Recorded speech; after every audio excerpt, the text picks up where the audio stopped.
British Prime Minister Keir Starmer expressed disappointment Wednesday over the Trump administration's decision to impose tariffs on global steel and aluminum imports, and said a retaliatory response was possible. According to Associated Press, during his weekly questioning in the House of Commons, Starmer said his government was taking a pragmatic approach, but "we will keep all options on the table."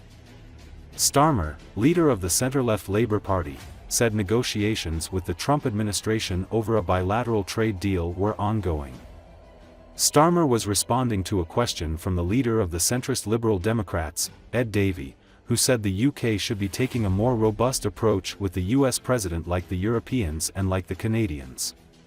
Britain is not part of the European Union, which Wednesday announced import taxes on American goods, ranging from steel and aluminum to bourbon, peanut butter and jeans in response to Trump's move. Starmer has worked to build strong ties with President Donald Trump, in hope of avoiding the tariffs levied on many other US trading partners. After a meeting last month at the White House, Trump and Starmer said their governments would work on sealing a long-elusive U.K. trade deal.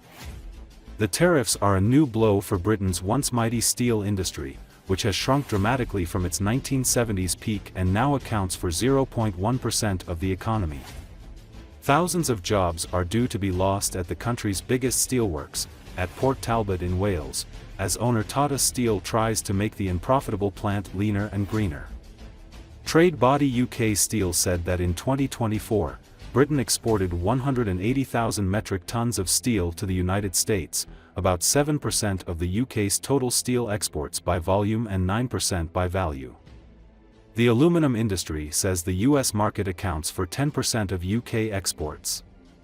Without pushing for an immediate retaliatory response, Unite, the UK's biggest union, said the government should use UK-produced steel in public sector projects. Starmer also commented on Ukraine a day after Ukrainian officials signaled they were open to a 30-day ceasefire backed by Washington. "I welcome the progress in talks between Ukraine and the United States," Starmer told Parliament. "We must now redouble our efforts to get to lasting, secure peace," he added, saying that on Saturday he would convene international leaders to discuss how further progress can be made. Ukrainian and Polish officials say U.S. arms deliveries to Ukraine have resumed a day after the Trump administration lifted its suspension of military aid for Kiev in its war against Russia. Ukrainian President Volodymyr Zelenski said that the 30-day ceasefire would allow the sides to fully prepare a step-by-step plan for ending the war, including security guarantees for Ukraine. Kremlin spokesperson Dmitry Peskov said Wednesday that it's important not to get ahead of the question of responding to the ceasefire proposal, adding Moscow was awaiting detailed information from the US on the matter. Prime Minister. Thank you, Mr. Speaker. I welcome the progress in talks between Ukraine and the United States. We must now redouble our efforts to get a lasting, secure peace. Mr. Speaker, on Saturday, I'll convene international leaders to discuss how we can make further progress. Can I also pay tribute to the bravery and dedication of all those responding to the ship collision off the East Yorkshire coast? Our thoughts, and I'm sure of the whole House, are with the family of the crew member who is sadly presumed dead. Will the Prime Minister confirm to the House that British peacekeeping troops will only be deployed to Ukraine if the peacekeeping deal includes both the return of Ukraine's children and Putin's prosecution?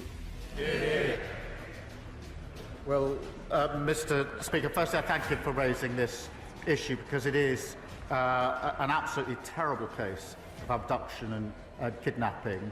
And when we say a lasting, just settlement or peace in Ukraine, it must, of course, involve dealing with this issue, and we are, as he would expect, raising it continually with our allies. So will the Prime Minister fly out to Canada as soon as possible to show their new Prime Minister and the Canadian people that Britain stands with its Commonwealth allies against Trump's threats and against Trump's tariffs? Well, Canada is an ally and a very important ally too, and I've spoken to our allies on many occasions about the situation in Canada. On the question of tariffs, obviously, like everybody else, I'm disappointed to see global tariffs in relation to steel and aluminium. But we will take a pragmatic approach. We are, as he knows, negotiating an economic deal which covers and will include tariffs if we succeed, but we will keep all options on the table. Mr. Speaker, he asked about UK-US relations. As he knows, and the House knows, I'm committed to strengthening those relations. The US is an indispensable ally. We are working together to try to secure a just and lasting peace in Ukraine. And I've spoken to the President on a number of occasions, including this week. But last week at the dispatch box, the Prime Minister said in answer to my right honourable friend, the member for Aberdeen South, that he had no knowledge of the United States planning to withdraw military aid from Ukraine, yet they did that the following day. It's against that backdrop, because I know the Prime Minister wants a just and lasting peace in Ukraine that respects Ukraine's borders and territorial integrity, when he's impressing that priority upon the President of the United States, what reassurance can he give the House today that the President of the United States is actually listening? Let me give this reassurance. As soon as that step was taken, I and my team started work to try and ensure that we could get back to a situation of full support for Ukraine.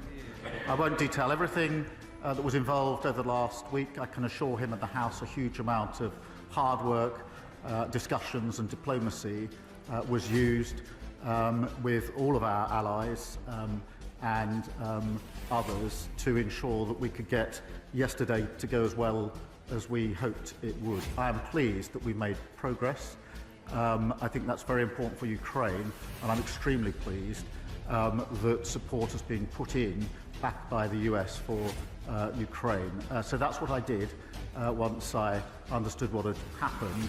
I'm pleased with where we've got to, but as ever, we must go further. Richard Bergen. Look, I'm really appalled by Israel blocking aid when it is needed at greater volume and speed than it's ever been needed. Blocking goods and supplies and power entering Gaza risks breaching international humanitarian law, and it shouldn't be happening. And we are doing everything we can to alleviate that situation. To Julian Lewis. Thank you. Thank you for raising a really important point, and the track record is there for all to see. On top of that, of course, you know, we in this country did not hold elections when we were at war. That is a perfectly reasonable and normal course of behaviour. And yes, of course, that has to be part of our discussions as we go forward, including the meeting that I'm convening on Saturday. Boyd Hatton. Thank you, Mr. Speaker.